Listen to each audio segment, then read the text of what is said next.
Good evening and welcome. The September 8th, 2025 meeting of the Monroe County Board of Education is now in session. Chair recognizes Mr. Harvey. Thank you, Mr. Chairman. Let us pray. May the words spoken in this room tonight be beneficial to the students, parents, staff, and administrators in our school system. And may we be led by the guiding principle to always base our decisions on the best interests of our young people. Amen. Thank you. Please join me in the pledge. I pledge allegiance to the flag of the United States of America and to the republic for which it stands, one nation, under God, indivisible, with liberty and justice for all. Thank you. Members to recognize for tonight's agenda. Thank you, Mr. Chairman. Members of the board, tonight it's my honor and privilege to present to you for your consideration and hopefully your approval tonight's agenda. Members have had a half an opportunity to review the agenda. Is there a motion to approve tonight's agenda? Mr. Chair, Mr. Hill. I'll move to approve, as presented, the September 8, 2025 regular monthly board meeting agenda. A motion has been made. Is there a second? Second. Second by Mr. Woods. All those in favor? Sign by hands. I'm sorry. Okay. The agenda is approved for tonight. Folks, you are in for a treat tonight.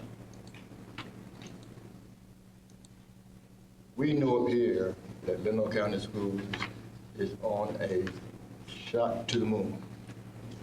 And we're going to give you evidence tonight just how close we are coming. And I'm glad you are here. Do want to recognize Mr. Weber, our attorney for tonight. Say the name for Mr. Mitchell. I don't see Dr. Harris on. Oh, Mr. Thanks, Mr. Williams is recognized for tonight's announcements. Thank you, Mr. Chairman. To all, we've had Approval of the minutes. Oh, we didn't approve the minutes? I'm sorry. All those in favor of approving tonight's the minutes of the last meeting, please let it be known by raising your right hand. Thank you. Now, Mr. Williams. Thank you, Mr. Chairman. It's my honor to inform you tonight that we've had a great start to the 2025-26 school year, a very smooth start. I want to thank all the teachers, students, parents, administrators, and everybody else who had a hand in such a smooth start of the school year. It's off to a great start. You'll hear tonight about student achievement results from last year. We had a very strong year in our classrooms. Very proud of that. Very strong growth, very strong proficiency. Our kids are doing great, strong graduation rate. Just so many things to be proud of and that we spotlighted here tonight. But none of that we're more proud of than the young people you see out tonight in the audience. So young people, I thank you for your hard work last year, for what you'll do this year, and for being here tonight. We're looking forward to showcasing you for the Board of Education and for the public to see the greatness that your teachers see in our classrooms each and every day. Thursday, September 4th, 2025, was a great day for LCPS. Teams from three of our schools, the principal and 2 staff members from each school, plus the superintendent, were invited to go to Raleigh to the North Carolina State Board of Education meeting at NCDPI. And we were there for the STEM School of Distinction Recognition program as a part of the regular monthly meeting of the State Board of Education. As you know, 3 of our LCPS schools were nominated for this honor. They participated in the year-long process. They submitted data that culminated in the spring and site visits to the school. A comprehensive site visit, tours of classrooms, review of data, interviews of stakeholders, interviews of administrators at the school, district level, the whole 9 yards and then some. It was a big, big deal in our 3 schools, E.B. Frank Middle School, Continua Savannah K-8 School, and Northwest Elementary School. And we're just so proud of those schools. All 3 were notified at the time that they were selected for STEM School of Distinction, and that is the STEM program in North Carolina through NCDPI and State Board of Education. That's their highest honor. So all three earned this distinction. We were told that in the fall you'll be recognized at a meeting of the State Board of Education. That happened Thursday. I traveled up to Raleigh Thursday morning, was so excited with our three principals and representatives from all three schools, and they were indeed honored at the State Board meeting with a banner that says STEM School of Distinction. It'll be placed prominently at each school. And then after the State Board recognized each school, each principal, each teacher there, then their designations were mentioned. Then we went over for a luncheon at the Museum of Natural History there in Raleigh, close to DPI and the legislature. And they had a luncheon in the honor of our schools, our teachers, principals, and other staff members who were there. And they received plaques and framed certificates to commemorate the honor. We were so proud of them. And I am proud to tell you, as leader of this school system, that 11 schools out of the 115 school systems, 8 school systems had schools recognized. 8 school systems out of 115, 11 schools out of all the schools in North Carolina, and 3 of them were in Lenoir County, 3 out of the 11. The only other school system out of the 8 systems that had more than one was Wake County Public Schools with their 199 schools. We have 17.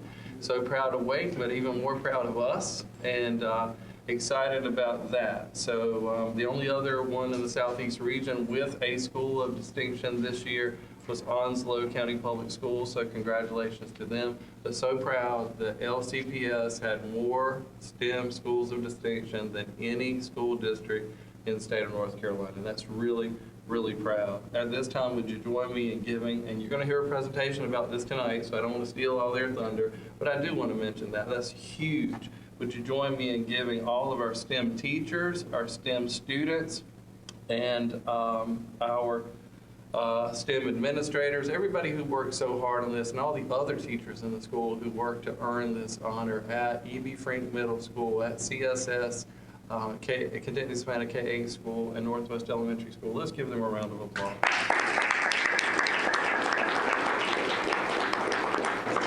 Thank you. Looking forward to that presentation. Now, in tonight's other honors, Kinston High School's Viking Press was honored as the North Carolina Scholastic Media Association at the Scholastic Media Association Summer Institute at UNC Chapel Hill earlier this summer.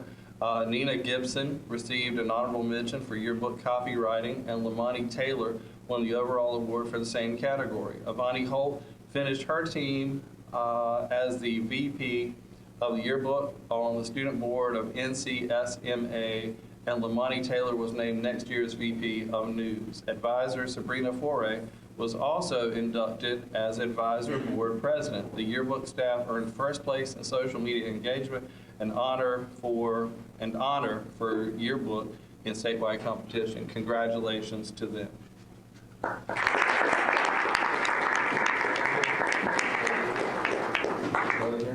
All right, I'd ask Ms. Foray if she's here, and our students to come forward, please.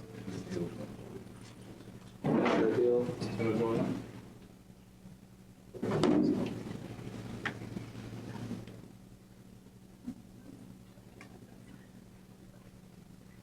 Yeah. I don't mind. All right, Ms. Foray, congratulations. While I'm passing out these certificates, will you tell our folks here what this meant to your team?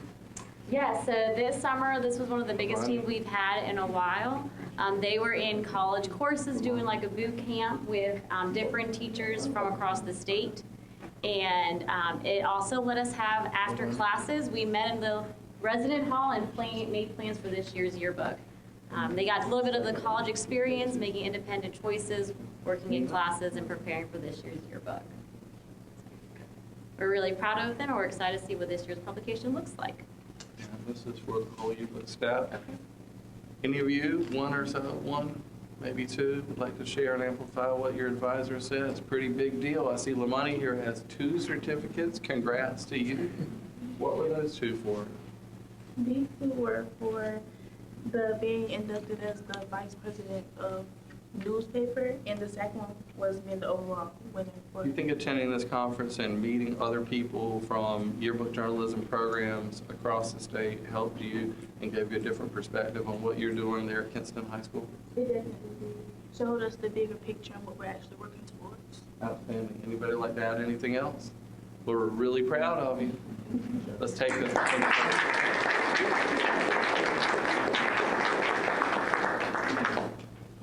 2, 3. Congratulations. At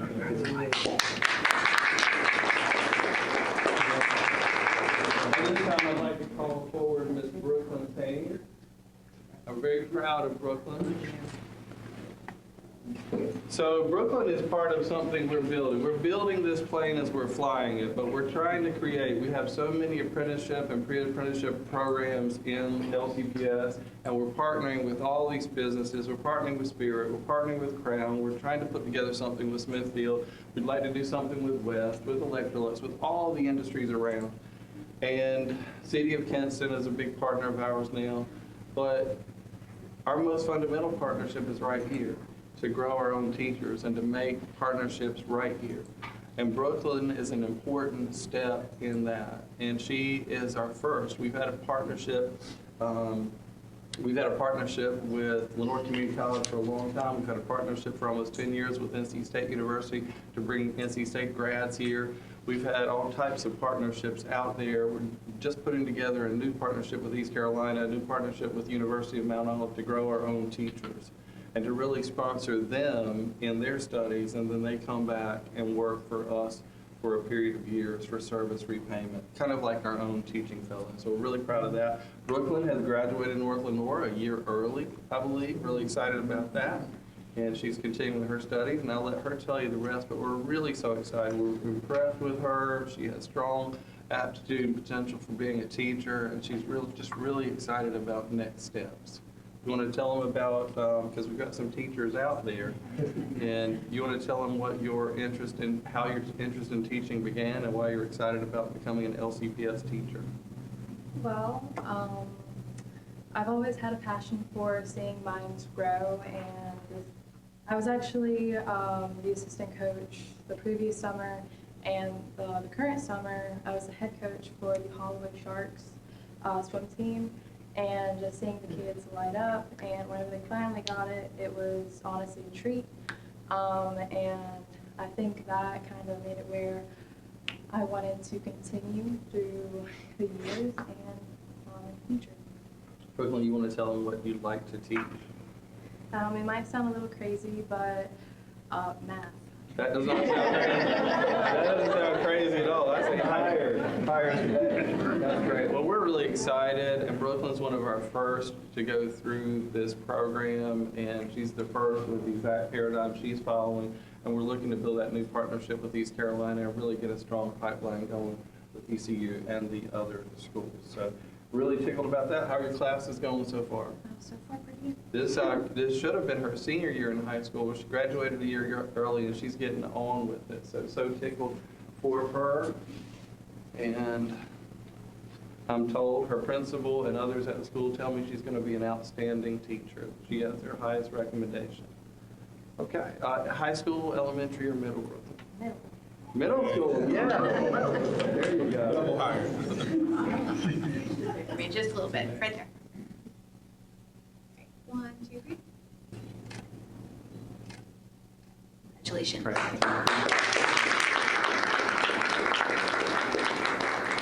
All right, now we have a number of FFA recognitions, and if you don't see by this, then I can't help you, because FFA, if you can't see that FFA is dominant in Lenore County with recognitions and students achieving at very high levels, then we need to talk. So we would like to take a moment to highlight the outstanding accomplishments recognized at the recent North Carolina FFA State Convention where LCPS students excelled. Woodington Middle School FFA chapter received a second place middle grades national chapter award at the state level. This national chapter recognition is awarded to top performing chapters that excel in program quality, student engagement, and chapter organization. During the FFA state convention. So let's recognize them. Come forward, please.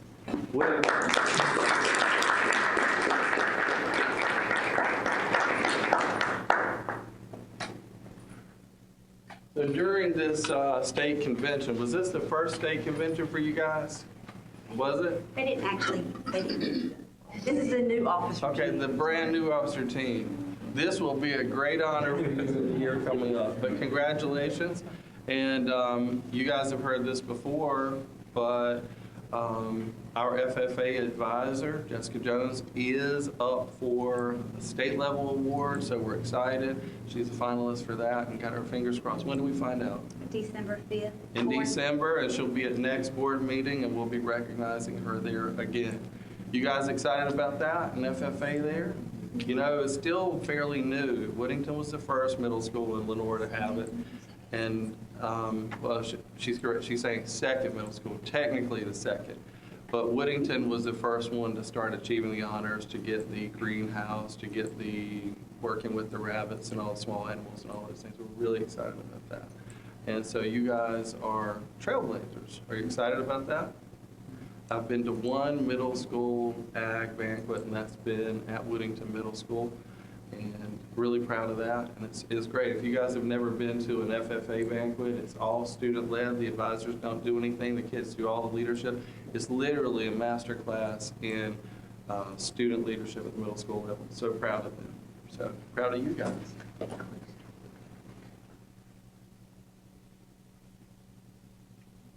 Congratulations.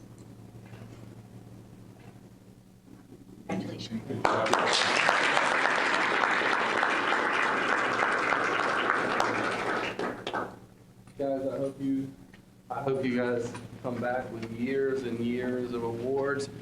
You see a veteran of this over here, Mr. Kevon.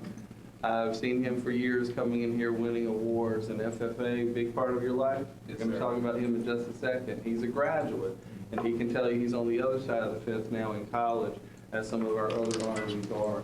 But it's been a big thing in his life with leadership development, helping to make him who he is, and adding what he already had, but adding to that. So I look forward to that in you guys.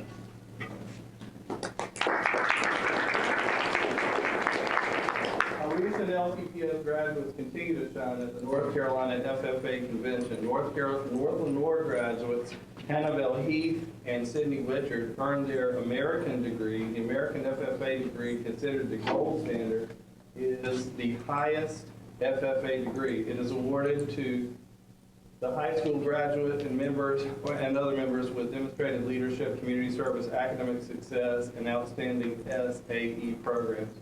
Are Hannibal and Sydney with us? And then Kevon's here. Okay. Right. So congratulate Hannibal and Sydney when you see them. It is rare for us to be able to honor college students when they come back, but this is outstanding. The FFA program does that, I think, better than many of our other programs. All right. Kevon, if you would come forward. Kevon Garrett earned his state FFA degree. Kevon is a 2025 North Lenore graduate and is currently a student at University of Mount Olive studying agriculture education. The state's FFA degree is awarded by the state associations and is open to members in 11th grade or higher who are involved in chapter leadership, state level activities, and community service, and who complete a set number of hours of instruction and SAE growth and productivity. Now, might or might not be listed as an teacher education major, but I've worked on him pretty hard about this, and I think even some board members have too. But to me, he is the perfect prototype of what you would say you would want in a classroom teaching kids. Have we actually declared education as a major? Yes, sir. Hey.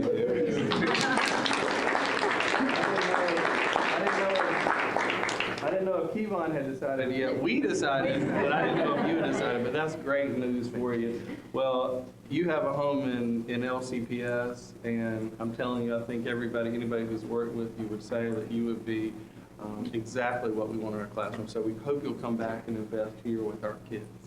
What's college like so far? It's going good. My classes are pretty smooth. I've adjusted to the roommate life kind of deal, dorm life. That is different. Yeah. What would you say to these young people who were over there? What advice would you give them that just starting out? Because they just got the codes. I say keep going, keep going. Time gets tough, you know, there'll be some setbacks, but the most important thing is keep going because it will open so many doors for you. It would open the University of Mount Olive open to you, and then you'll maybe one day teach agriculture education as well. So just keep going. You told me once, and I want to share with them, that you think that agriculture education, and specifically the FFA events, gave you a level of confidence that you didn't know you had. Is that still true? That is very true. That's great. Well, we're proud of you. Yes, sir. Thank you.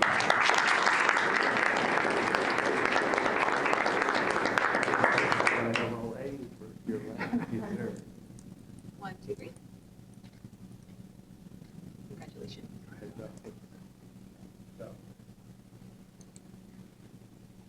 South Lenore FFA has been awarded $5,000 through the National Organization's Grants for Growing program, a competitive grant sponsored by Tractor Supply Company that supports innovative agricultural education programs across our country. Our chapter's project, Leadership by Design, will establish a student-led professional development and marketing center to produce and sell merchandise, strengthen chapter operations, and provide funding for leadership opportunities. Is South Lenore, we recognize him with Cody. Okay. Cody Baggett, 2025-2026 chapter president, took the lead in writing and securing this grant to meet the needs of our members by reducing financial barriers, promoting career readiness, and expanding leadership development opportunities through FFA trips and events guided by the chapter office team. This initiative will give students hands-on experience in leadership, entrepreneurship, and chapter operations while supporting long-term growth for the South and North FFA chapter. Dr. Pierce, I see you're taping, but if you'd like to come forward, this is a South and North honor and an FFA honor. Is our South and North FFA advisors here as well? I'd like you to come forward. Cody, how you doing? Good. Congrats to you, man. Proud of you. That one's for you, and that one's for the chapter. Outstanding. Ladies, congratulations. So, Cody, on this honor, what does this mean for you and your chapter? And it's the start of something new. Hopefully, we're able to use the money as well as we can, and we make our chapter more financially sustainable for the future. And using that big one-time intake of money and capital to create something that's more sustainable for the rest of our chapter's existence. It should go on forever and leave a lasting legacy. Wonderful. That's Leadership 101. If you ask around about how many people have actually written, how many adults have written a grant and secured $5,000 for their organization, school, church, self, whatever, scholarship or anything else, it would be very few compared to the whole population. So we're really proud of you. That's outstanding. I hope you keep on doing that. South North, come on up. South North, it's the rest of the chapter, right? Yes, sir.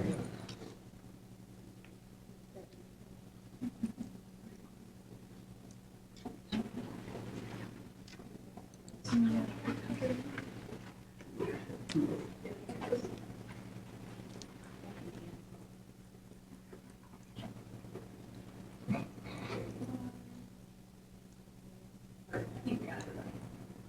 1, 2, 3. Congratulations.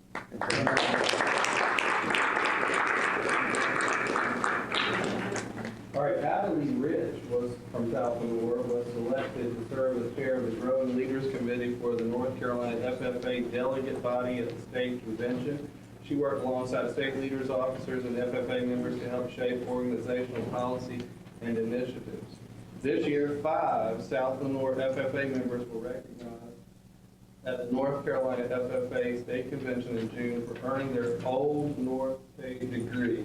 Less than 1% of North Carolina FFA members achieve this award each year. Less than 1%. Students receiving their degree have to fulfill strenuous requirements, including 300 hours in their SAT project, 30 hours of community service demonstrated, prepared public speaking skills, and knowledge of parliamentary procedure. The students are, they will come forward, Aaron Smith, Holden Kendall, Nathan Jones, Chloe Jones, and Spencer Scott. And again, our advisors and Dr. Hughes.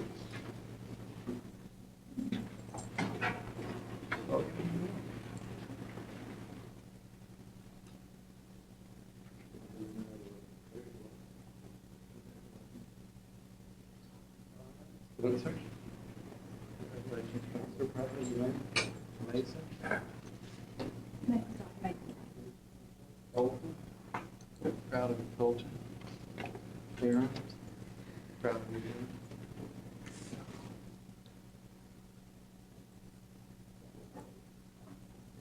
Aaron. Okay, less than 1%. To what can we account this great honor? Just greatness, I'm sure. I'll go ahead and say that. You want, I'll say that for you. But beyond that, what did it take for you to earn this honor? Because it looks like very few people get it. Dedication. Okay. And would you advise those young people from Whittington who were just in here? I asked Kevon what he would say to them. What would you say to them? Just keep going. Just keep going, perseverance. Good. Outstanding.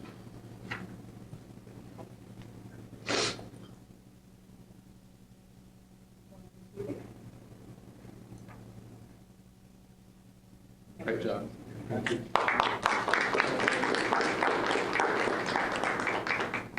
An agriculture program comprises 3 areas: classroom, FFA, and SAE, supervised agriculture experience. The Proficiency Award program is designed to recognize FFA members with exceptional supervised agricultural experiences. Grayson Sutton, diversified crop production, 2nd place. Grayson was recognized for his ownership and operation of Gray's Farm Produce.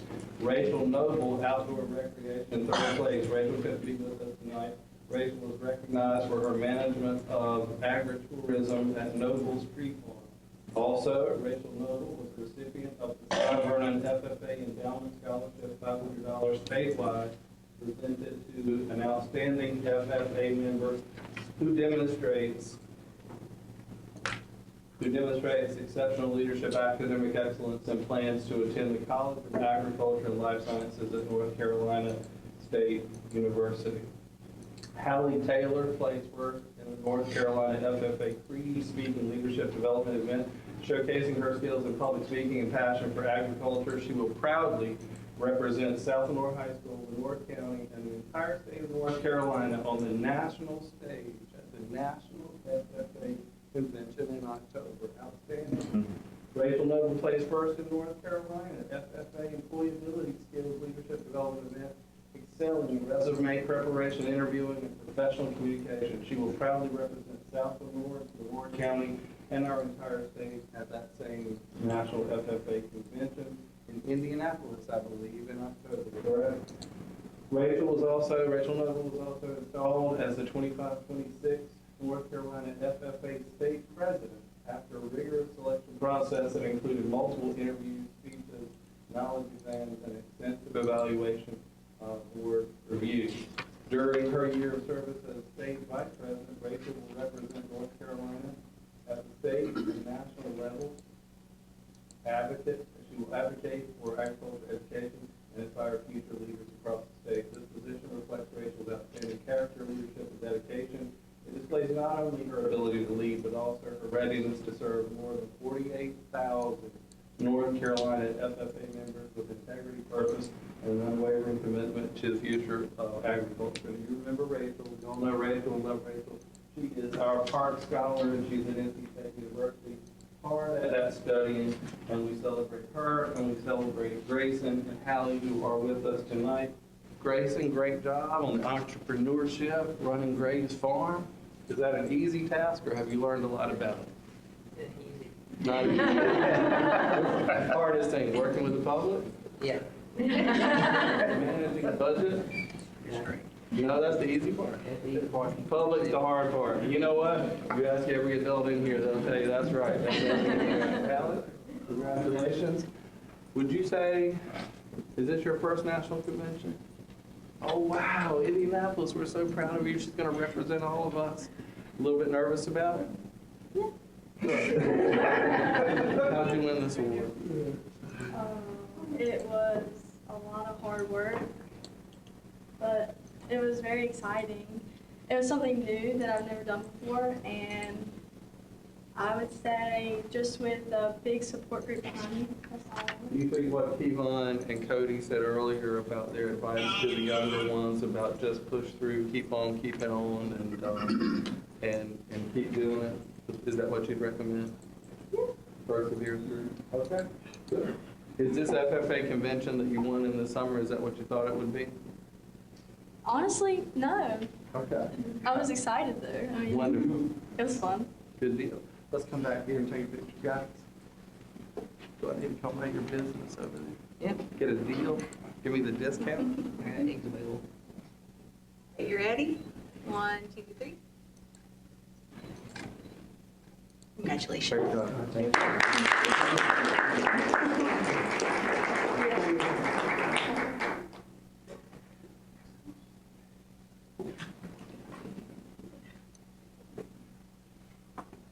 All right, folks, as I was telling you earlier, Mr. Chairman, that does conclude my report, and I told you you would be impressed. What a dazzling, almost dizzying display of excellence by our young people. All of that is leadership. Those aren't contests that they won. Those are leadership competitions. So proud of them. They can do so many things that we could not do at that age. All right, thanks, sir. Thank you, Ms. Williams. Congratulations, students. Board members, as we transition, let me go back and do something officially, some house cleaning, make sure the records are straight. I want to return to the approval of the minutes and get a motion and a second, and then we'll vote properly. If we would, please, could I get a motion to approve the previous minutes? Thank you. Can I get a second? Second. Without discussion, all those in favor of approving the minutes as presented, let it know, show of hands. Thank you. So those are officially approved. Mr. Chair, Yes. as I've stated numerous times before, student and staff recognition is my favorite aspect of the regular monthly board meeting. I would like to congratulate the students and staff recognized here tonight for their outstanding accomplishments, successes, dedication, hard work, and their perseverance. Thank you. We're moving to the presentation and information part of the agenda. Opening of school 25-26 school year. Mr. Williams, who is this? Well, I'll take it and hand it off to them. So this is for Ms. Herring and Mr. Harvey. Ms. Herring's going to do the instructional piece through the instructional lens, and Mr. Harvey's going to do the operational summary. Good evening, Mr. Chairman and members of the board. I am pleased to report that Lenoir County has had an outstanding start to this school year. We are 11 days into the 2025-2026 school year, and teachers are teaching, bus drivers are driving, cafeteria staff are feeding, and students are learning. We began with a week full of professional development and opening day meetings the week of August 18th to the 22nd. There were nearly 50 separate professional development sessions and opening meetings for everyone, including but not limited to bookkeepers, career and technical education teachers, fine arts teachers, all the reading teachers and math teachers, media coordinators, science teachers, teacher assistants, and even custodial and maintenance staff. Mr. Williams, Mr. Harvey, Ms. Heath, Ms. Hooker, and myself visited each school this same week and welcomed every school staff back to school. We brought words of encouragement and thanksgiving to every school department. Needless to say, all of that made for a very busy week for teachers and administrators alike. The first day of school was August 25th, and Mr. Williams, Mr. Harvey, and I visited all 17 schools that day to wish our principals a great first day. If you're wondering, in order to visit all 17 schools in one day, we had to pack our lunches and eat in the car. But it was worth it. It was exhilarating to see students and teachers back in the buildings. Our teachers have hit the ground running, and students haven't missed a beat. Our elementary teachers are dibbling students for the beginning of year assessment. The third grade reading bog is right around the corner, And progress reports, if you can even believe it, will go out for all students next Monday, September 15th. Field trip requests are also coming in regularly to ensure our students will have learning opportunities outside of the classroom. And we will also continue to support our teachers throughout the year with continuing professional development while simultaneously providing enriching after-school activities for our students. I'd like to thank you for your continued support as we begin the 25-26 school year. I know that it'll be a productive and meaningful experience for everyone involved. Mr. Chairman, that concludes my portion of the report. Thank you, Mr. Chairman. Good evening, board members. Tonight, I will provide to you an LCPS operations report on the first 10 days of school.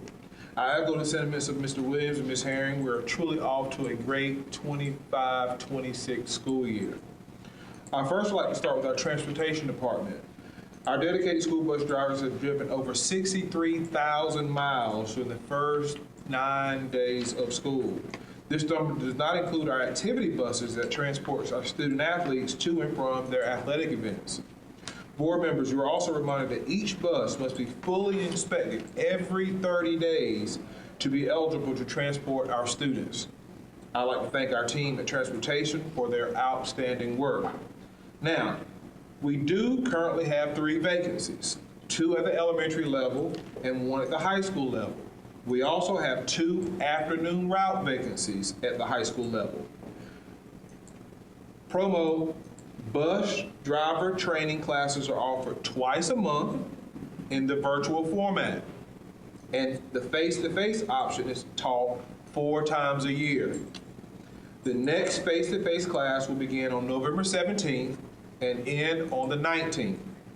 The classes are provided by the Department of Motor Vehicles School Bus Traffic Safety Division. So please, if you're watching, please sign up. Next is our Child Nutrition Department. As of Friday afternoon, our child nutrition managers and assistants have served nearly 30,000 school breakfasts and 45,000 school lunches.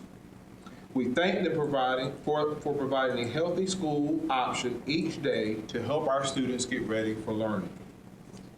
In maintenance, in August, our maintenance team members completed 339 work orders.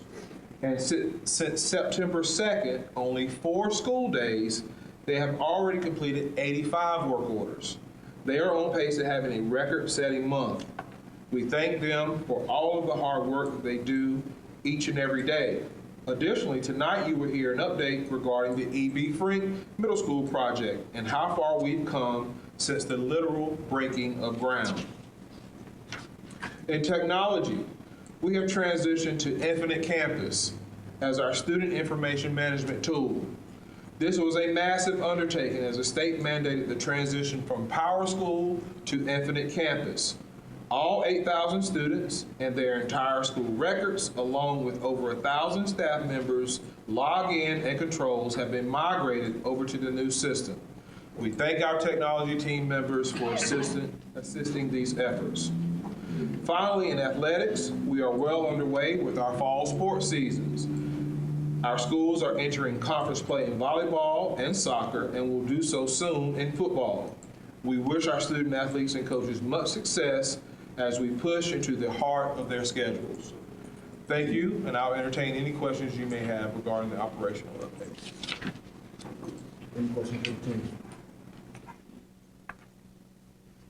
Thank you, Bella. E.B. Frink School Construction Project, Mr. Harvey. All right. Thank you, Mr. Chairman. Very quickly, we did skip over public comment on the agenda. I believe there were none. No one has signed up, correct? Thank you. As Mr. Harvey's preparing to get started, if you want to drive by and see, you'll be surprised at the elevation of the ground. You know, we had to do that. We needed to raise the school up, but it'll be sloped, so it won't be so pronounced. But really significant progress, and in the next few weeks, you'll see blocks going up. We're really, really excited about that. If you want we're going to try to arrange a couple of opportunities for you guys to go out and tour. There's not that much hope. I didn't think you were telling that part, but we're going to take you on a tour if you like. Not a lot to see right now, but there's some cool dirt. Right. The board members, you do have this presentation in our new board docs diligent community system. I hope you're navigating that pretty well. I'm very excited to provide to you an E.B. Frank Middle School construction project update. We officially start the project on July 14th, 2025, and our contractors under the direction of Metcon have been on site for over 50 days of the anticipated 600-day project. During the month of August, our contractors started the excavation work and drilling for geothermal wells, set 2 culverts in the driveway entrance, and completed foundation layouts, and have started the pouring of foundation in Area 600. They also started and finished the stormwater installation around the building pad and extended the sanitary sewer to our property line. We also anticipate the pouring of footers and the prep for additional footers throughout the site. As you recall, August was an extremely hot month, with temperatures averaging 95 degrees or higher for most of the month. So we are extremely grateful to the men and women that have endured those very hot days to prep our site for the next phase. Board members, attached in this presentation are photographs of the work that has been completed. We extend an invitation to you to visit the site. And if you are indeed interested, please let us know and we'll facilitate your visit. We anticipate our live camera being activated very soon. We are only awaiting the internet connection to be installed at the build site. Also attached in this presentation is the organizational chart for the construction project. We work very closely with Ms. Andrea Sanders. She and our construction manager, Mr. Jeffrey Turnish, to ensure they have worked closely on this project to make sure it stays on time and within budget. Mr. Turnage is here along with Mr. Patrick Philippi and myself will be happy to entertain any questions that you may have regarding the E.B. Frank Middle School construction project. Questions, members?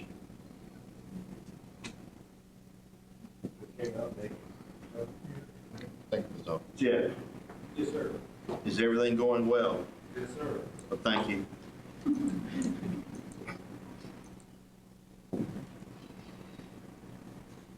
Moving on to C, school improvement process for 2025-26. Thank you, Mr. Chairman. Thank you, Mr. Chairman and members of the board. As you know, every public school in North Carolina develops a school improvement plan to guide efforts for raising student achievement.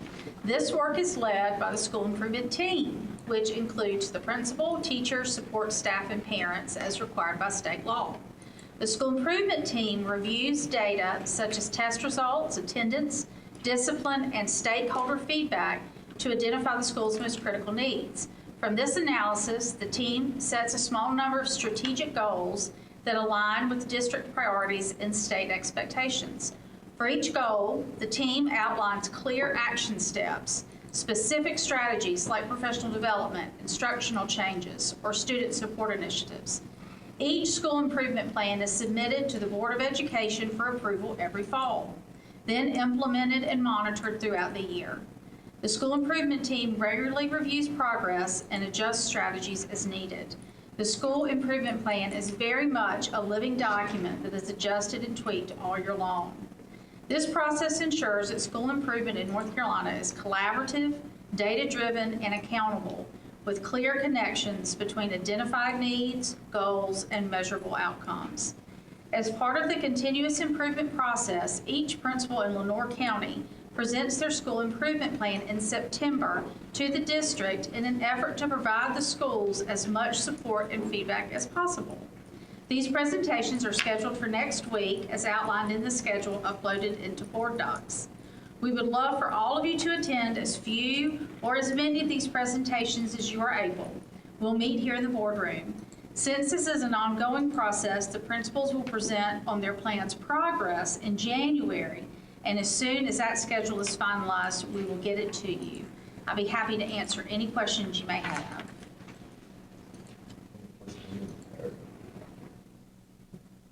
Let me note, Ms. Herring, that I believe since we've been involved in that process, I have looked forward each year to being there.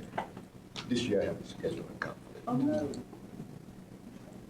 And some people We'll take miss it- you already. some people Sorry. breathing, exhaling real loud right now. But for the board members, if you have specific questions about the instructional programming in the school, that is the place. That is the place to really find out what is going on.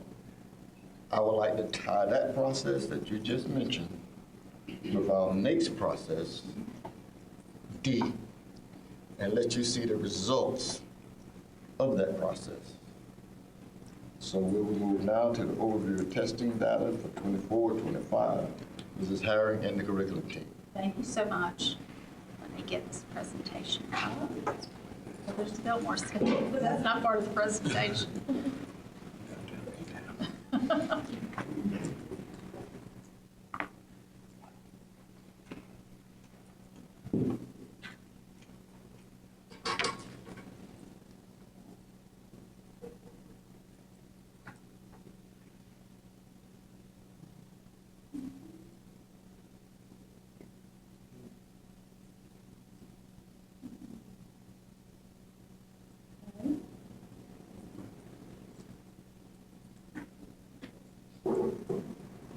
Sorry, y'all. Hold up.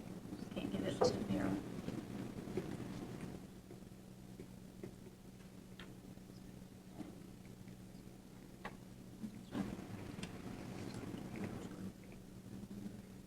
It's great.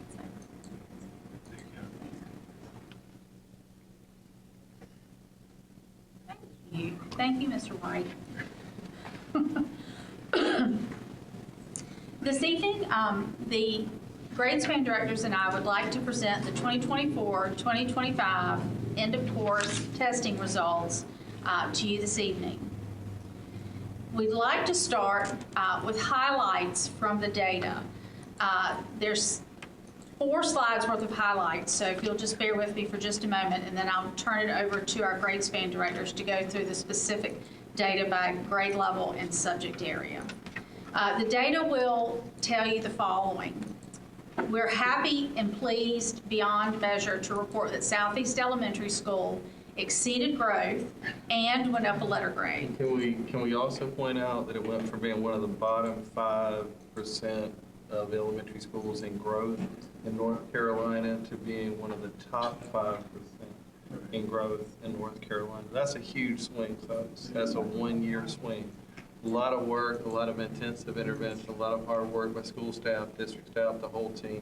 So very, very proud of Southeast Elementary School exceeding growth. Yes, very, very much so. We had 2 schools that went up a letter grade. Southeast, of course, went up to a D. Southwood went up to a C. We had 9 schools go up a letter grade last year, so this is 2 more. Yes, that's 2 more. Rochelle Middle School exceeded growth this year. CSS, Freak Middle, the Early College, Moss Hill, Northeast, Southwood, and Woodington all met the growth standards as set by the state. Northwest Elementary School exceeded growth this year. The 9 schools that increased their letter grades last year maintained those. The 9 schools increased their growth index from the previous year. Banks Elementary exceeded growth. That's back-to-back exceeded. They exceeded Yes. last year and they repeated that. So that bar moves up, so they went even higher. Yep.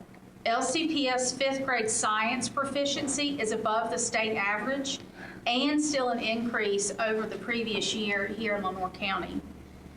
We had increased proficiency from the previous year in the following: 4th grade reading and math, 5th grade reading and math, 6th grade reading and math, 7th grade reading and math. There are absolutely no F schools in Lenoir County. I'd also like to report that we have increased. We've not been able to say that since No, the we have not. ABC, since letter grades came into being. We've not ever been able to say that. Yep, this is the first time in a long time. We've increased proficiency in the North Carolina Math 3, English 2 scores, ACT scores, and the work keys assessments. 9 schools that increased their letter grades last year maintained their letter grades this year. And I'm happy to report that our graduation rate is higher than the state average for 2 years in a row now. 88% compares very favorably with the districts around us. One district had an all-time high, 85%, another district, 86%, and we're at 88. And of course, we were at 90 last year, so a little bobble there, but still above those around us. We're excited about that. So I'm just happy to report those highlights that we've pulled out from the data. I'm going to turn it over now. I'm sorry. Yes, sir. Before you move, let's make sure we have an understanding of the two measures that we're using here. When you speak about the letter grades, what constitutes those and the proficiency before they get into that data? Right. Yes, sir. So the letter grades are based on 80% proficiency, which is whether or not a child makes a 3, 4, or 5 on the EOC exam. It's hard. How do they do on the exam? And then 20% is growth, which takes a child's testing data from the 3rd grade all the way up to whatever grade that EOC is in. It's your most accurate value-added contribution for what actually happened in this year, where the child starts, where he stops. Right. If the child is not proficient going in, if they're 2 grade levels behind going in, and you make a year's worth of progress, they're still not proficient, but the teacher might have hit a home run with the growth.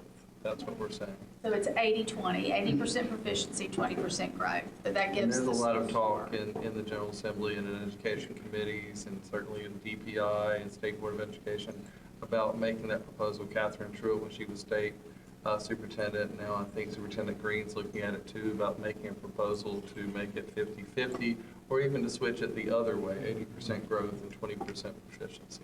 I would accept 60-40. But we had a meeting last week right here, and that was expressed again, that for years, at least the last 4 years, there's been an effort in the House sent to the Senate to adjust that formula. Mr. Chairman, I'm talking about a regional school boards association meeting. Yeah. And this holdup seems to be in the Senate. But we need to let folks know how harmful the current system is. And once they get into their part, you might have a better understanding of what I'm talking about. Thank you. Are there any other questions about the highlights? I'd be happy to answer any that you may have. Well, if there aren't any, I'm going to turn it over now to our 3 wonderful grade span directors, Ms. Stacy Colley, our elementary grade span director, Ms. Crystal Carlisle, our middle grades director, and Dr. Amy Jones, our high school and CTE director. We'll begin with Ms. Colley. Okay, we'll begin with our 3rd grade reading data. As a district, we did have a slight decrease in 3rd grade reading proficiency. To put that data in context, 5 of our schools did have vacancies in 3rd grade last school year. That is not the case this school year, so we're optimistic that that will be better this year. But I do want to point and highlight to Southeast of gaining 11 percentage points in their proficiency in 3rd grade this past year. You'll see by looking at their growth at each data point why they exceeded growth. 3rd grade math. We also had a slight decrease in 3rd grade math proficiency. Again, those 5 vacancies did impact that data. And we had 4 schools that did increase proficiency levels, and that improvement ranged anywhere from 2 to 13 proficiency points. 4th grade reading, as a district, we improved 7.1 proficiency points. 8 of our 9 schools increased their proficiency from last year, and those gains ranged from 2 to 46 points in proficiency. You can see our district stair step. If you look at the LCPS columns, you can see that stair step, which is beautiful. We like to see that. I'd like to highlight gains from Banks. They had 18 points of gain, and Northeast had 11. Southeast had 46. And these are the highest levels since COVID, but I went back to 2012. That was as far back as I had data for, and these are the highest reading scores as a district that we've had since 2012. I didn't go back any earlier than that, but that's what I had. That's a lot of data. That's a lot of data. And we were proud of our 4th grade teachers. 4th grade math, We improved district proficiency points by 3.2 points. 6 of our 9 schools increased proficiency from last year, and those gains ranged from 2 to 32 points of proficiency. Again, we have a beautiful stair step with our district data. Again, I'd like to highlight Banks at 16 points of a gain, and 32 points at Southeast, 9 points at Southwood. As a district, I went all the way back to 2012, and these are the highest scores we've had since 2012. So very proud of all of our schools. 5th grade reading, as a district, we improved nearly 10 percentage points. Those increases ranged anywhere from 1 to 22 proficiency points. 7 of our 9 schools increased in proficiency. I'd like to highlight Banks again. You see that they exceeded growth, 17 points of proficiency gains. And then CSS with 8, Moss Hill with 22, Southeast with 22, and Southwood with 18. So we made very big gains in 5th grade reading this year. These are also the highest proficiency levels since COVID. And with 5th grade math, as a district, we improved 5 proficiency points.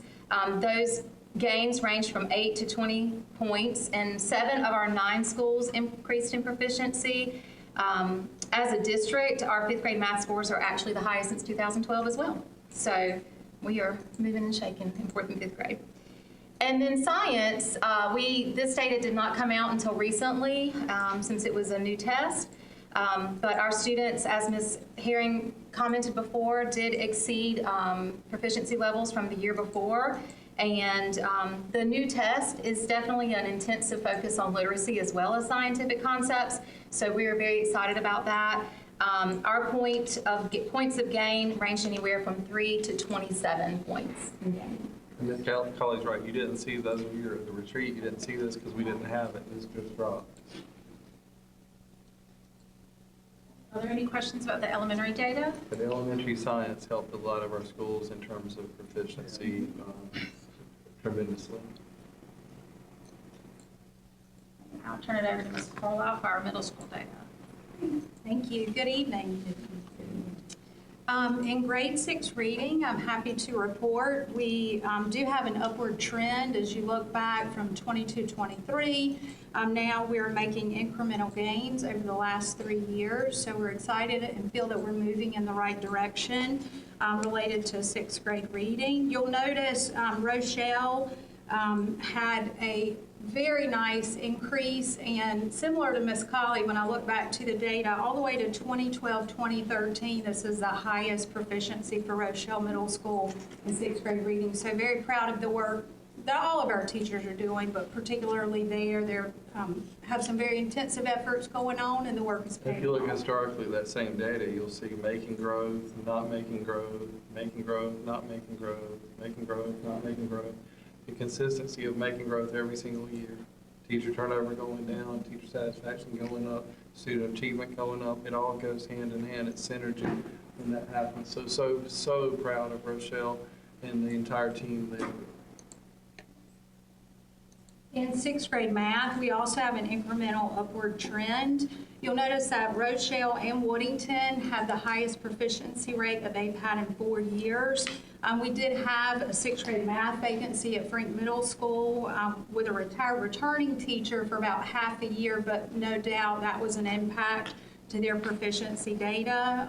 Very excited about the staffing that we have there this year in 6th grade math. And I'll note again, this is the highest for Rochelle Middle School going back to 2012-2013 since I was able to access the data. Woodington exceeded growth last year, so the high proficiency, and they continued and excelled beyond that this year as well.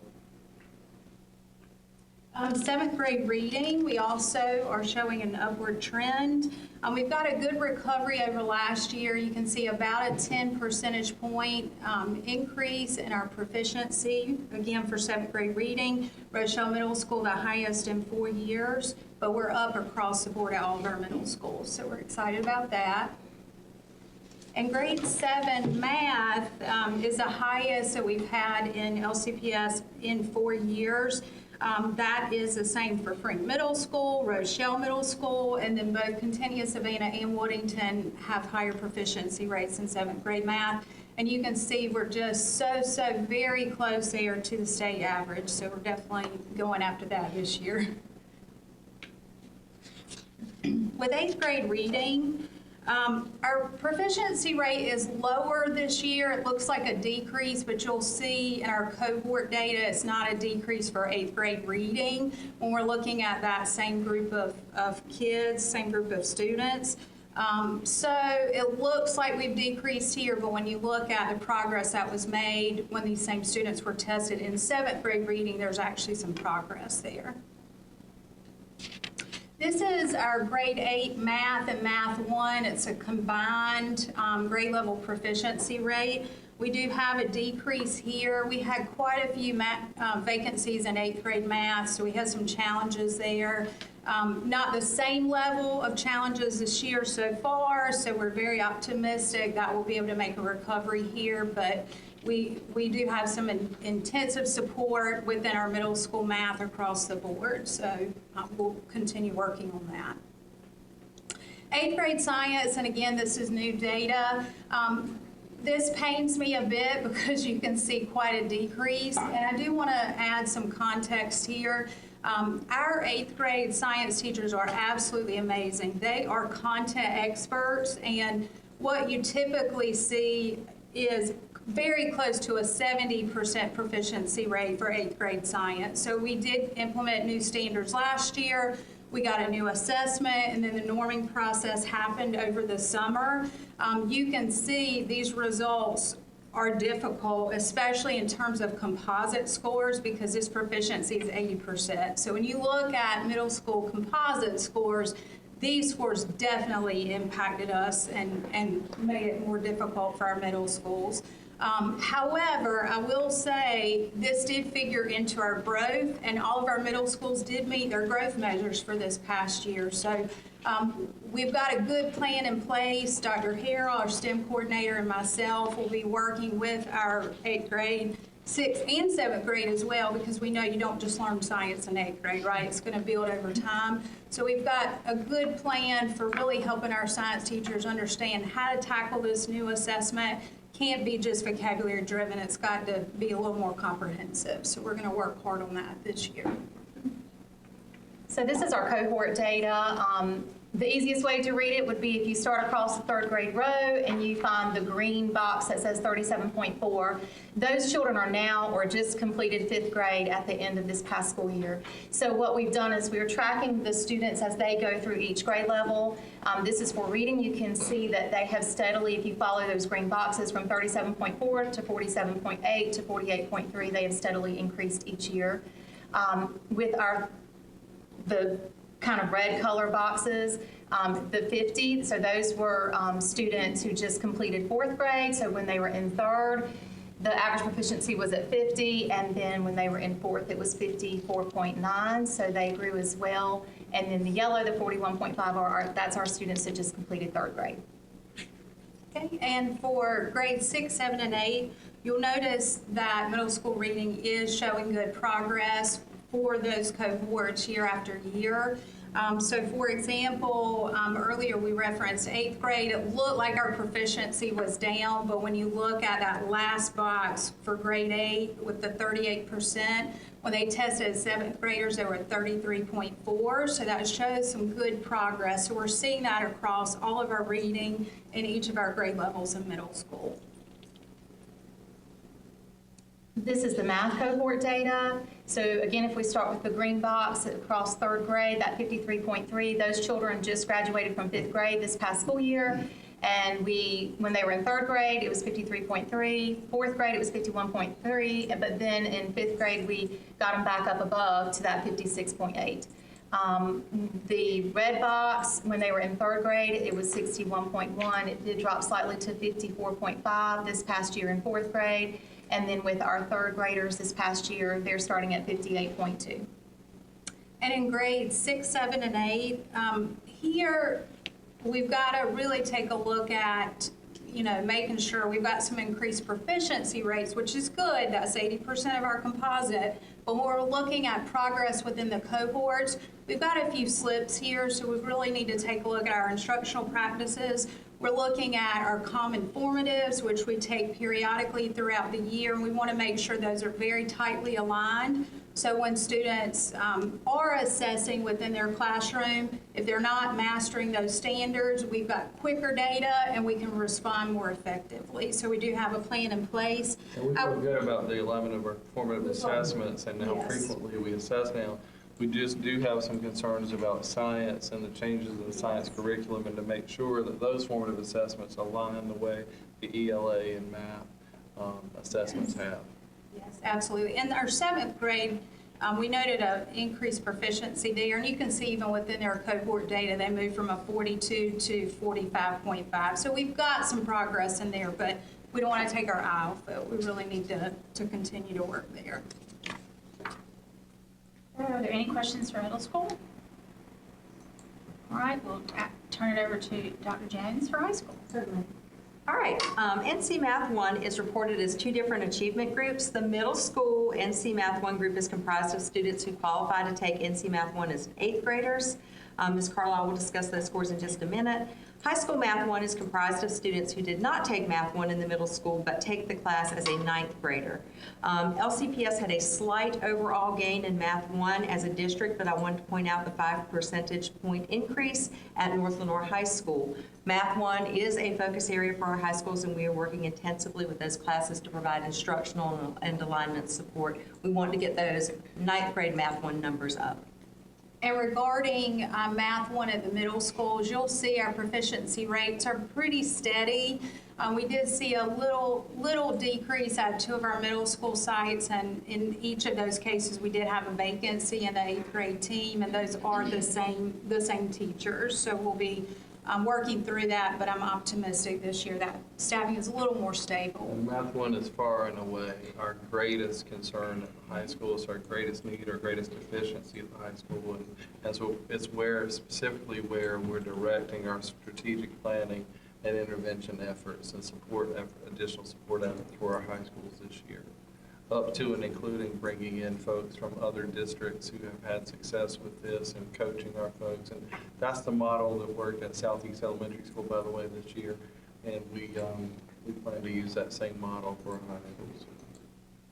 All right, NC Math 3 is showing strong improvement as a district with an 11.5 percentage point increase in proficiency. Early college increased by 15 proficiency points, North Lenoir by 25 proficiency points, and South Lenoir by 14 proficiency points. We are very, very pleased with the impressive improvements in Math 3, and we're hoping to see that trend continue. But you can see our stair steps are definitely headed in the right direction in Math 3.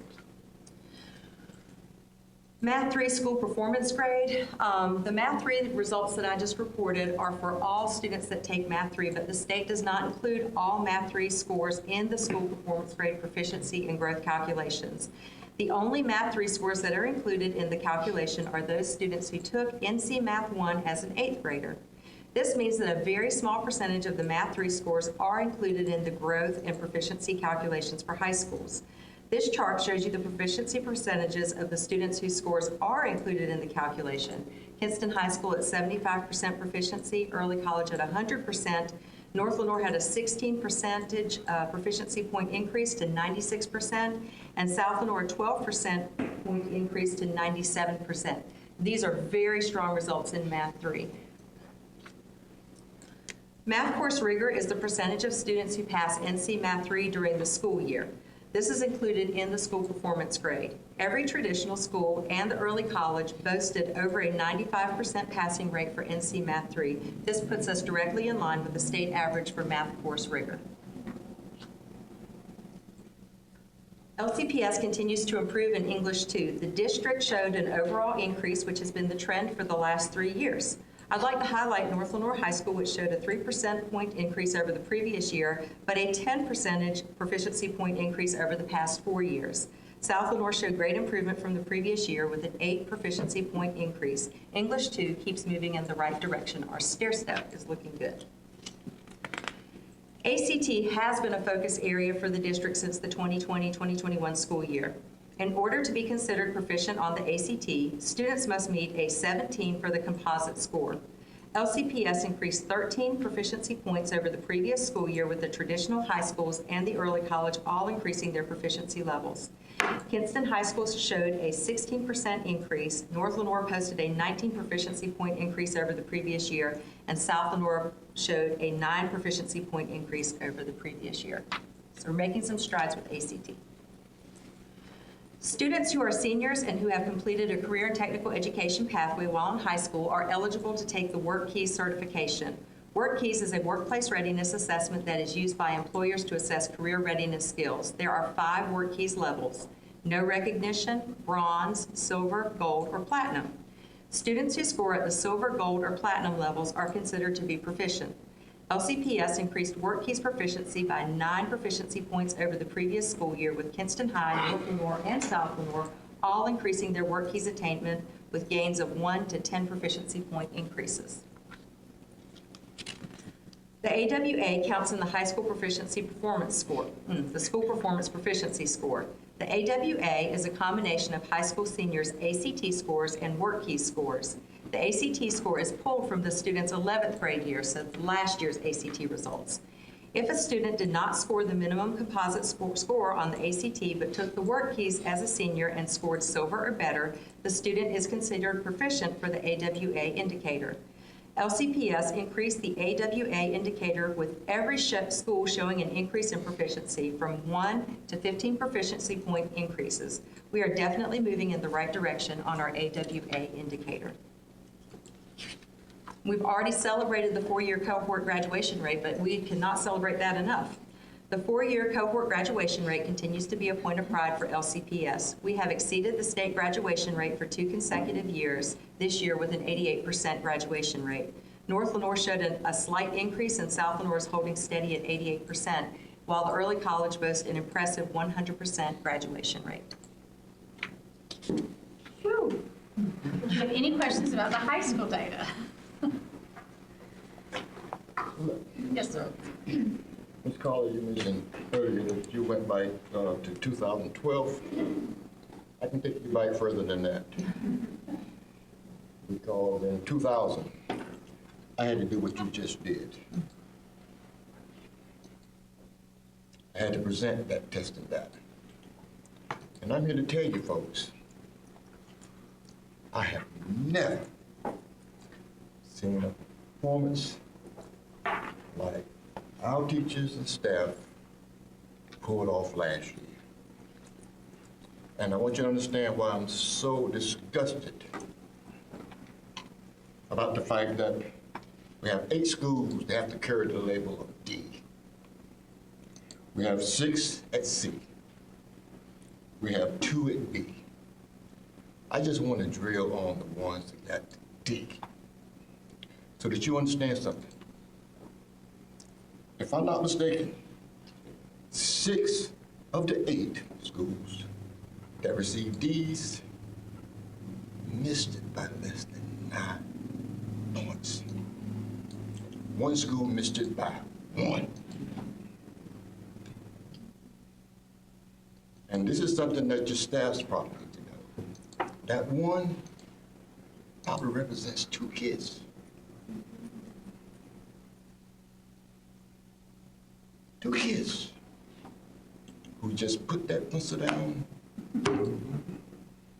and was tired of that test. 2. The other 2 schools missed it by under 10. Highest one was 10. Think about that. In every classroom, difference might have been 1 to 4 students. The difference between a D and a C. Out of those 8 schools that got D's, the way I read it, 4 of them met growth, 2 of them exceeded growth, and only 2 didn't make growth. Now you tell me, out of those D schools, how many of them are Apple Distinguished Schools?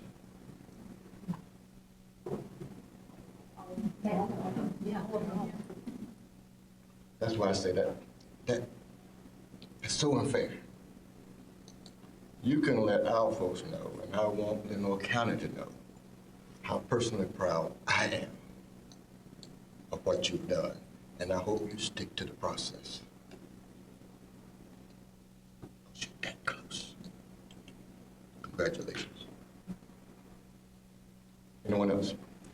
Yeah, just kind of to piggyback onto that, the school improvement plans are a lot of work to develop, and a lot of plans get developed and they get put on a shelf.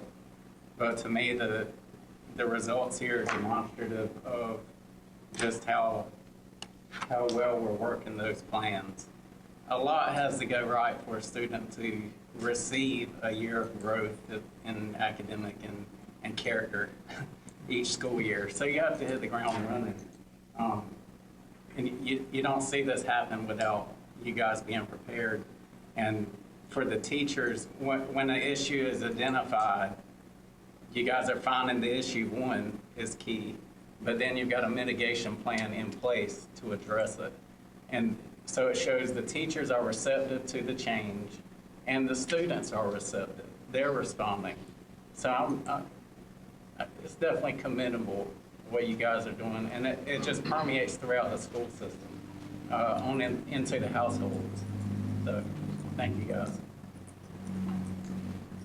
Thank you, Mr. Britt. Anyone else? Ladies, again, congratulations. Thank you very much.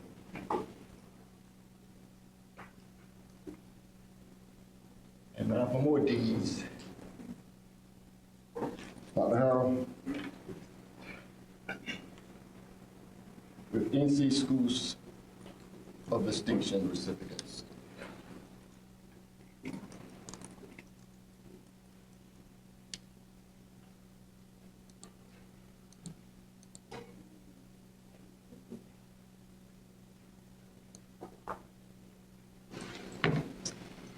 Good evening, Mr. Chairman and members of the board.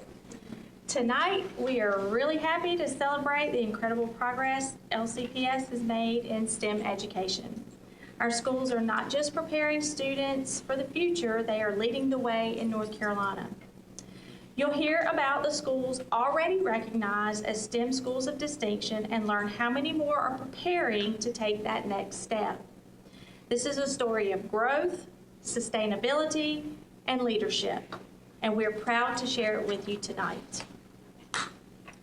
In March, I shared with the board that 3 of our schools were undergoing site visits as part of the STEM Schools of Distinction process, which began last August and continued throughout the school year.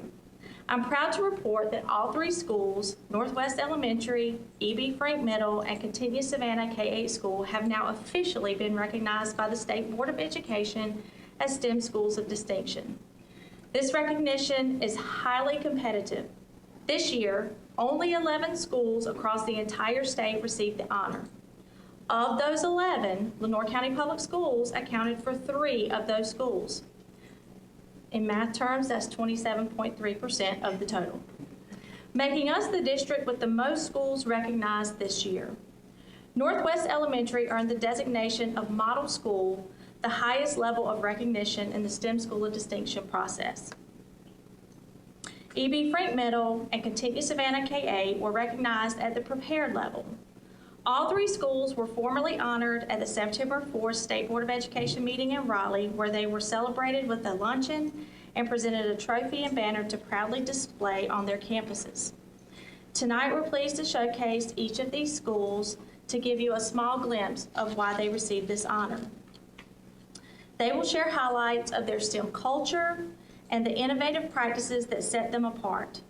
Representing Northwest Elementary are Mrs. Christy Eubanks and Mrs. Caitlin Stroud. From Continue Savannah K-8 School, we welcome Mrs. Mary Riddick and Mrs. Caroline Stucker on behalf of Dr. Heather Walston, who is unable to attend. From E.B. Frank Middle, we are joined by Dr. Michael Moon and Mr. Jonathan Smith. And Mrs. Stacy Colley, our elementary director, and Mrs. Crystal Carlisle, our middle grade director, will also help aid in the presentation. Dr. Walston says her best. She had a death in the family, but she says her best. At Northwest, we are really proud and honored still. We're still celebrating. we were recognized as the Model STEM School of Distinction, and we have worked hard to weave the STEM culture throughout our entire school building and through all grade levels and department levels. We have integrated STEM professional development opportunities to support our staff in STEM growth, to also support all the teachers in our school building through STEM East, STEM to your doorstep, and the use of AI in your classroom. We're using our iPads just not for learning tasks, but for creation and innovation, allowing students to access new content and also demonstrate their learning in multiple ways. We are exposing STEM careers through community collaborations. We've built our partnerships with the community and been able to bring several different community members in and use them as guest speakers, but to also let our students explore careers while we're teaching our standards at the same time. Our teachers are meeting in PLCs to share ideas on how to bring those STEM activities into their classrooms by using the curriculum that we have and trying to embed that within that existing curriculum. And we are, in our special classes, we're also bringing STEM into our learning. In music, we're using geography. They travel to Brazil, Japan, Ireland. I heard them in the hallways, Northwest Airlines traveling. So we're integrating it through music and PE. They're graphing fitness. They're using force and motion through games. And in media, they're designing, building literacy and fine arts with magnetiles and other engineering opportunities. I'm going to let Ms. Stroud share a couple other. We've also had increase in our Science Olympiad teams. We went from just one team, now we have two. So that allows for more participation from our students. We've also had an increase in our science fair projects, our school level participation. We open that up for our 3rd, 4th, and 5th graders. And we have 3 STEM family nights each year that allow the parents to kind of come in, see what STEM is, the kind of activities that the students are doing in the classroom, and get them excited about it as well. We have STEM gardens, and we have a greenhouse where the students, they actually start everything from the beginning process. We have dirt, we have trays, they plant, they grow, we water, we do a lot of watering because it gets very hot in there. And then at the end, we actually have a plant sale and invite our community members to come participate. The kids run the whole thing, cashier, I have to tell them, don't swarm them when they come in. But it's a really good learning experience for them.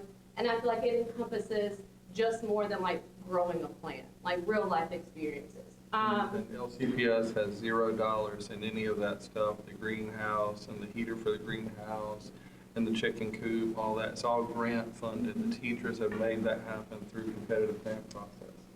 Yes, that's my last bullet. Oh, sorry. We also... Well, I thought you were going to be too modest to share it. I was going to say We also have raised our own chickens at school. We started from the beginning. We incubated the eggs. We, transferred them to the brooder. The kids rolled them around school to show them to everybody. A really fun experience for everybody. We, took them to the coop, and then we actually sold their eggs to our staff members. And that was a fun experience. We have just now donated our chickens to a local farm where they will live happily ever after. So we can start the process over again. Every time I hear those chickens, I'm always like, Chick-fil-A. they're so loud and they're on the yard. And we did, at the beginning, we called and we got rid of the roosters because we didn't think that was good for testing. But so we're excited to start that process over again this year and kind of like just let everybody see from the beginning to the end.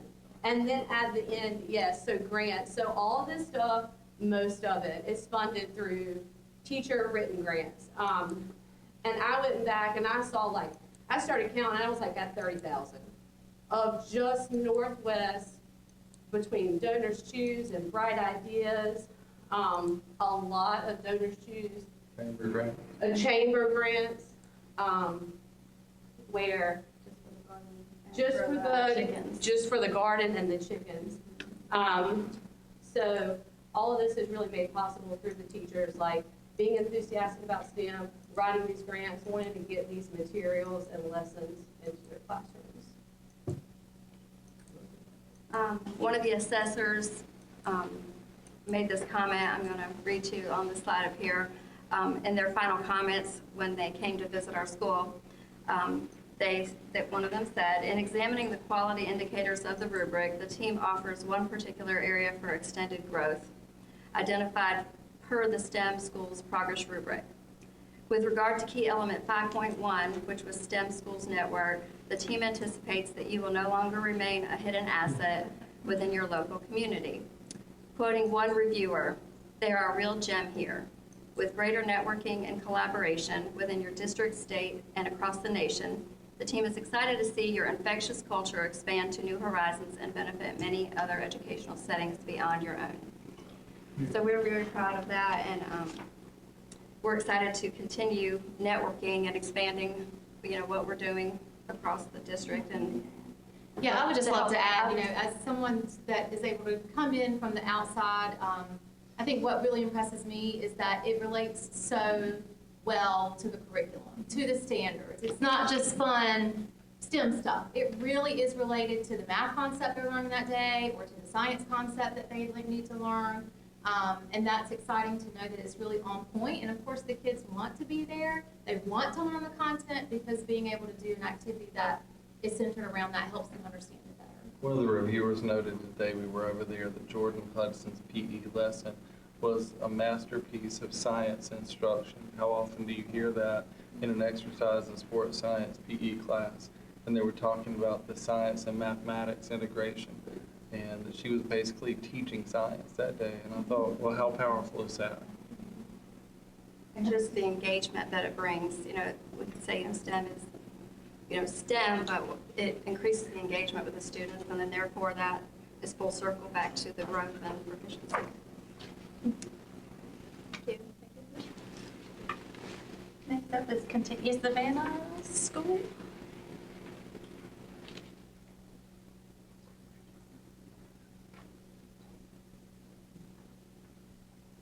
Good evening. Thank you for giving us this opportunity to come brag on our school a little bit. We were very excited last Thursday to receive this honor.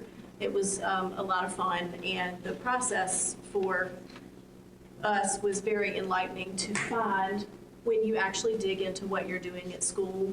STEM is really embedded all throughout our day, every day, regardless of what our curriculum area is. Science and math obviously are very strong, but we also have a strong connection in our literacy foundations because we really work for the communication and collaboration piece, which is definitely a 21st century STEM skill. At Contentness Savannah, we do emphasize project-based learning. We emphasize small group instruction and collaborative interdisciplinary approaches in order to strengthen our student engagement. As an Apple Distinguished School, we are recognized for our innovation and integration of technology across the curriculum, and we also work very hard to foster critical thinking, observation, and communication skills throughout various activities in our school. Some of the activities include our science fair participation. We have increased our science fair participation drastically in the last few years. As a K-8 school, I believe we are the only K-8 school in the state recognized as a STEM school of distinction, or one of the few, because that's an unusual concept in and of itself. But as our science fair, we are able to see the progress from third graders who participate all the way up through eighth graders. And how they learn and develop and really work hard as they start young and grow into their own as eighth graders and middle schoolers presenting their own projects for review.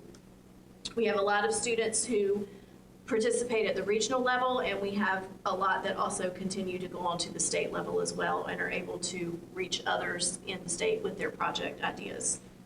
We utilize technology daily all throughout our lessons and every aspect of the school at CSS. Our teachers utilize this technology through apps like Keynote, Notability, video creation, and other apps that are on our iPad in order for students to demonstrate the mastery of the standards that they have. The flexibility that we have with the iPad and the apps that are provided for our students really allow our students to tap into their interests and their skills and express their understanding and their mastery of the different concepts using those communication and collaboration skills. We do have students that apply the engineering processes. Our students engage in hands-on learning where they design and collaborate and test and present prototypes of projects to their classes. We did have last year our middle schoolers work together to create a desk organizer, which if you've ever been in a middle school classroom, you know that that is something that a lot of our students need. And they were able to prototype. They actually did some 3D printing and designing to create these and present them to their teachers and classmates. And we felt like the presentation part was very, very important for them, because if you can't communicate your idea, people are not going to understand what you're trying to do. We also have a lot of collaboration. We have over 80% of our teachers who have their students set up to collaborate in student teams every day in their classroom. We have a lot of turn and talk that happens because we feel like it's very important for students to not only talk to their teachers, but also talk to each other about what they're learning and how they're learning, because if you can understand the way that your brain is functioning and you can teach somebody else how that happens or what the concept is that you're trying to get across, then it really becomes embedded in you and you can understand and excel when you get to the test at the end of the year. So collaboration skills and communication skills are something that we focus on highly at CSS, because those are very, very strong competitive 21st century skills that we want our students to be well versed in by the time they leave us and go on to high school. I do want to point out our quote right here that we have from our reviewers. Through a well-developed and cohesive community culture rooted across an uncharacteristically large span of grade levels, it was evident that your school and district leadership operate with great unity. It was wonderful to observe so many impressive students as they took ownership within their classrooms and demonstrated strong articulation and engagement. That is something that we're very proud of. We are trying to really cultivate a culture of community at CSS where our students and teachers work together across grade levels, not just within their own team, but from kindergarten to 8th grade. We have partner classes, we have leadership students that our middle school students go down to our elementary teachers and work with the kids in small groups. They help the teachers, they read to the students, and it's just really a lot of fun. I think one of the things that we did that was the most fun this year, you can see some of our pictures here, our kids in kindergarten used the VR headsets. And what they did with this was they explored the different concepts of a story, like a fairy tale, and they could see the fairy tale in those VR headsets. And then they walked through with the guidance of their teacher and our digital learning specialist, Mrs. Grosglos. They walked through the setting, understanding the setting of the story, and they were able to create a story diagram and a picture of the setting based on what they saw on the VR headset. So that's part of where our literacy concept comes in. So we were very honored to receive this designation. We've worked really hard. We are continuing to foster that STEM concept through all our classrooms, and we're looking to really build onto some of that as we are reestablishing our FFA program at our middle school level this year as well. And Dr. Walston and I were contacted immediately after the visit, before we even got back to Kinston, by the North Carolina Teacher of the Year for 2025. She serves as an advisor to the State Board of Education, and she chairs the Governor's Advisory Board on Education. And she wants to come to Contentnia Savannah K-8 school in October and just visit and see what she was seeing in the presentation, to see that and share it with others around the state in her travels and visits. So we're excited about that. So we're very proud of Contentnia Savannah. One of my takeaways from the visit that day was being in a second grade classroom and seeing the chicken hatching project, and then seeing something very similar in 8th grade, but being able to see that progression. So my favorite definition, STEM, is strategies that engage minds, and we definitely saw that on the day that we were there to walk through, and we saw it K-8, which was very impressive. you. And up next is E.B. Frank Middle School. You might have heard a lot about them in a new school this year. Or in the past year, not this year. Good evening, everyone. So my colleagues, in their presentations, they talked about one of the quotes from the reviewer. We led with that in our opening slide. And this is what Howard Ginsburg, who kind of oversaw the whole process, had to say in our feedback that we received about 48 hours after our site visit. He said the review team quickly recognized the strong character and enthusiastic pride carried out by your school community. And I don't want to read the whole thing. It's a lot of words up there, but he really called attention to our collaboration with local business partners. He called attention to the group work that he saw in our EC classrooms. They were really impressed with the fact that we didn't just go to, we went to very strategic classrooms, don't get me wrong, but we went to a self-contained EC classroom, and they saw within that group, with our Students with Disability subgroup, the strategies and engaged minds that Ms. Carlisle was just talking about on full display. On our next slide, you're going to see not yet, but on the next slide, sorry, you're going to see a quote that says, every child, every opportunity, every time. And that really came through in our site visit. They talked about the project-based learning. They talked about the community partnerships. They really called special attention to our history lab, which I think is a unique feature of E.B. Frank Middle School. We're very proud of that. They were really impressed that a lot of our STEM initiatives, yes, we have the STEM elective. Yes, we really push it through our science and our math content, obviously. But we really have a strong emphasis in fine arts, humanities, and especially that history lab. And our agriculture program has become really a bright spot in our school over the last 2 years and some change. We're going into our 3rd year of having an ag program. Really proud of the progress we've made in a very short amount of time there. And then just closing out the quote, through hands-on quality experiences with both plants and animals, they're talking about the ag program. Your school is connecting well to local interest and providing a strong pipeline to future high school opportunities and state organizations. And that's not just for the ag program. That really ties into everything we do. We have an outstanding relationship with community colleges, AAMC program. We're going out there later this month for the boat building contest. You'll see a lot of that coming up throughout the school year. But what Mr. Smith is going to talk about are some of the things, some of the specific strategies that engage minds, and we can look at some of those right here. Good evening, and just kind of talk about some of the highlights on the slide here. As Dr. Moon was saying, talking about the STEM integration and the STEM components that you'll see, not just in science and math classes, but really everywhere. And that's evident. And I just want to give a shout out to Ms. McGann right here. She came in today, worked with our yearbook students, talking about photography, the technical aspects of it, and the aesthetic aspects of it as well. She integrated the iPad. We talked about rule of thirds, composition, and just a tie-in there. Not only do our students go to state level competitions that they place in, and they are competitive. Dr. Moon talked about our FFA program, which has just got off the ground and running, and those students are always, visible. They're always making their presence known amongst the school and doing some amazing things. Ms. Ham has a great command of that program. Our history lab speaks for itself. If you had the opportunity to go out there and see the history lab that Mr. Stubbs has implemented, something that's really unheard of in any school, and what he does with his students.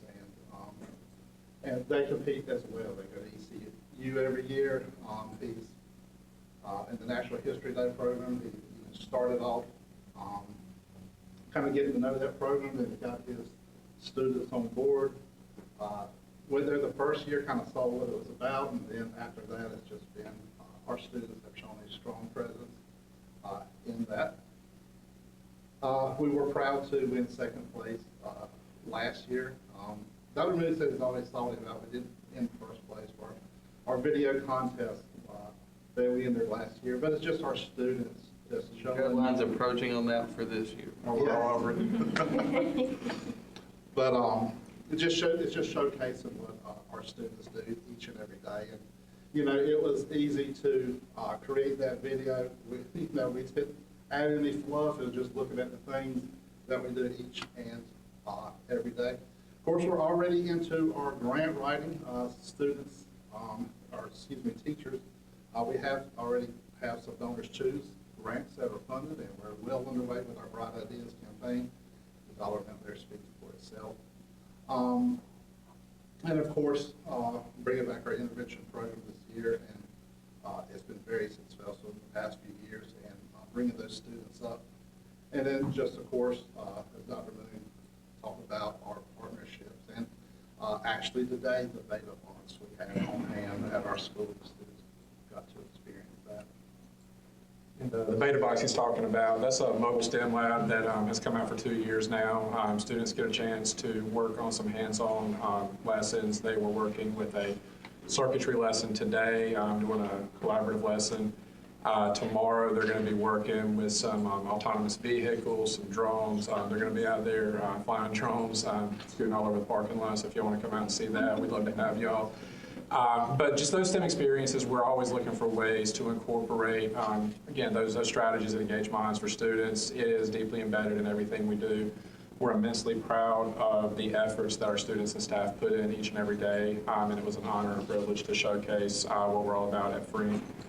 We ended up here with some of our photos that just kind of show the STEM culture that's alive and, in our opinion, thriving at E.B. Frink Middle School. Thank you all very much. Nothing to add, except Frink is our first traditional middle school to receive this designation, so we're excited that they're leading the way. We hope to have some additional ones in the next year. I think overall, one of the things that is great about the fact that we have 3 schools is that we can showcase 3 very different looks of what STEM looks like in a school system and in a classroom. You've got Northwest that really does have a very science-y type centered STEM culture. You've got Kentucky Savannah, which has the literacy base, and then you've got Frink, which has the history that drives it. And there's some common themes here. You've seen grant writing, you've seen the engagement with the kids, and it's not just one person that in the school, it's the whole school has to buy into it for it to work. And these are excellent examples. And we have some additional, almost all of our schools I think we could go for, but it's a big step to take. So in looking at what is next for STEM in Lenoir County, our recognized schools will now focus on sustaining their STEM culture through the progress rubric, while also serving as models for the other schools, not only in the district, but across the region. Our other Lenoir County schools are actively using the same rubric as a self-assessment tool to guide their growth and strengthen their STEM culture. And for this school year, we already have 6 schools preparing to apply for the NC STEM School of Distinction. They plan to submit applications this December, with the goal of site visits taking place in 2026, and hopefully next year this time I'll be sitting in front of you with 6 additional schools. So this positions Lenoir County to continue leading the way in STEM education across the state. And if you have any questions, I'll be happy to answer those. Or Is this a multi-year distinction or is it every year? It's 3 years.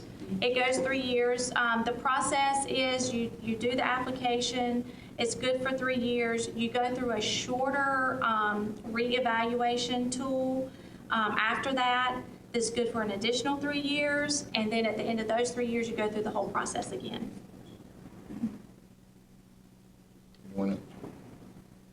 As we were presented with the banner on Thursday, State Board Chair, Mr. Eric Davis, Vice Chair, Mr. Duncan,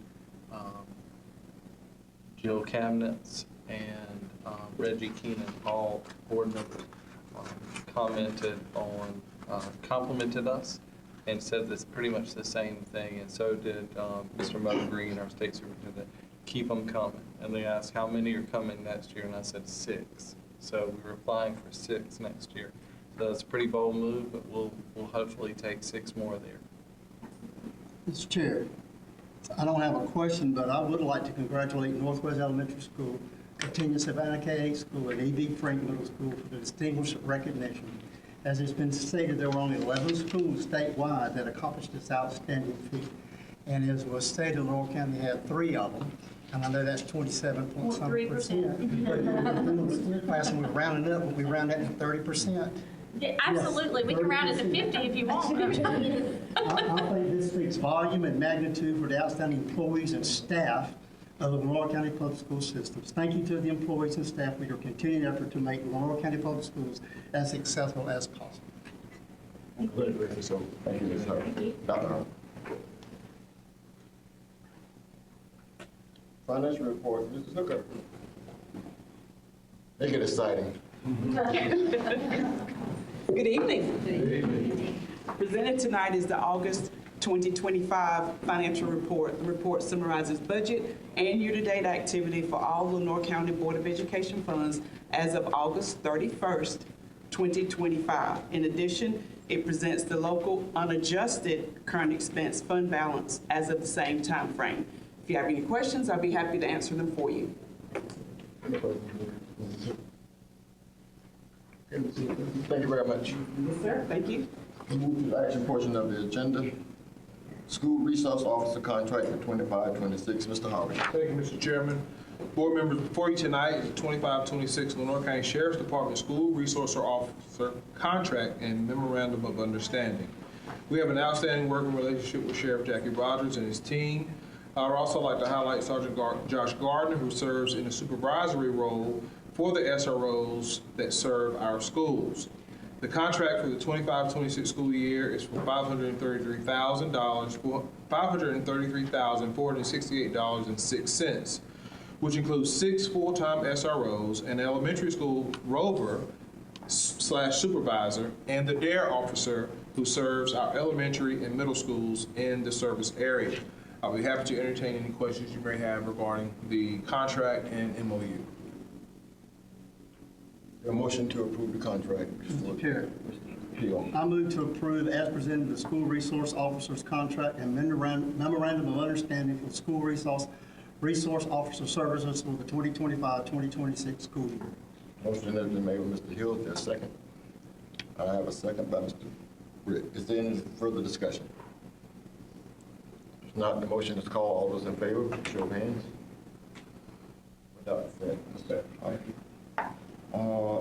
North Carolina School Board Association policy revisions. Mr. Williams. Thank you, Mr. Chairman. It says tabled at the last meeting, but it was sent back to the policy committee, and we actually had a good, robust policy committee meeting, and the policy committee decided to consider a lot of things, not only the policies you see here, but also the way we handle policies and policy revision process, and decided to recommend to the full board that we send our policies directly from School Boards Association with the policies to leave the schools subscription we have, to send them directly to the policy committee and to consider them fully there within the context not only of what they're recommending now, but what their prior recommendations have been, and any differences between current recommendation, prior recommendation, cross-reference with, is it illegal, is it a change in the law and legislation, or is it a recommendation that we chose to take part of, none of, some of, and not other parts of it, and really analyze that and bring back a clean recommendation to the board. We set up a meeting schedule with batches of policies, and we prioritize those to match up with changes in the law to correspond with the school year to date. To get those done, we set up a meeting in October, another one in December, another one in January, and a proposed meeting in March to complete our schedule to really get up to speed and update our policy manual. So that was a good meeting, and those were the recommendations that the policy committee voted to bring forward tonight. So we have these policies brought back to you after consideration from the committee. They all were advanced to you this evening for your consideration for action. Okay, thank you. The motion to approve the policies as recommended by the policy committee. I have a motion by Mr. Woods. Is there a second? I I have a second by Mr. Hill. Is there discussion? I wholeheartedly support the idea of sending these policies to the policy committee for review. There are no further discussions. Motion is called. All those in favor, show your hands. Policies are approved without objection. Out-of-state field trip, Mrs. Harry. Thank you, Mr. Chairman, board members. South Lenore High School respectfully requests that 8 FFA students, being chaperoned by teachers Mackenzie Porter and Nicole Fulcher, attend the National FFA Convention in Indianapolis, October 28th through November 1st. If you have any questions, I'll be happy to answer any that you might have. Heard the proposal. Is there a motion to approve the field trip for South Lenore?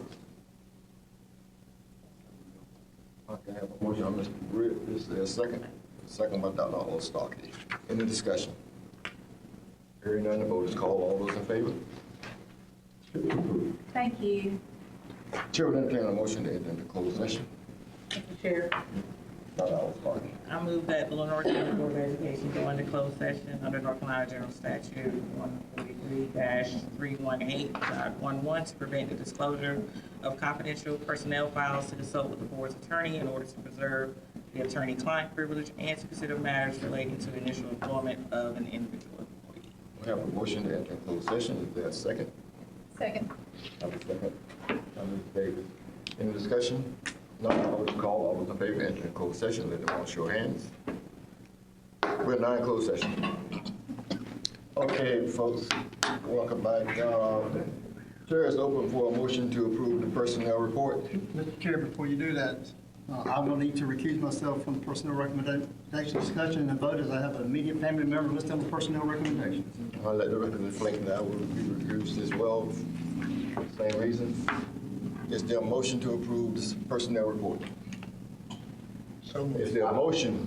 I make a motion to approve the personnel report with the addendum made in closed session. I have a motion by Mr. Wiggins. Is there a second? Second by Mr. Woods. All those in favor? Eligible to vote? 1, 2, 3, 4, 5. 5 without objection. The personnel report is approved. Noting the hour, the chair is going to refrain from comments. Is there a motion to adjourn? Well, I'll make that one too. Have a motion by Mr. Wiggins. I second. And a second by Dr. Oliver Starkey. All those in favor? We stand adjourned. Thank you, folks.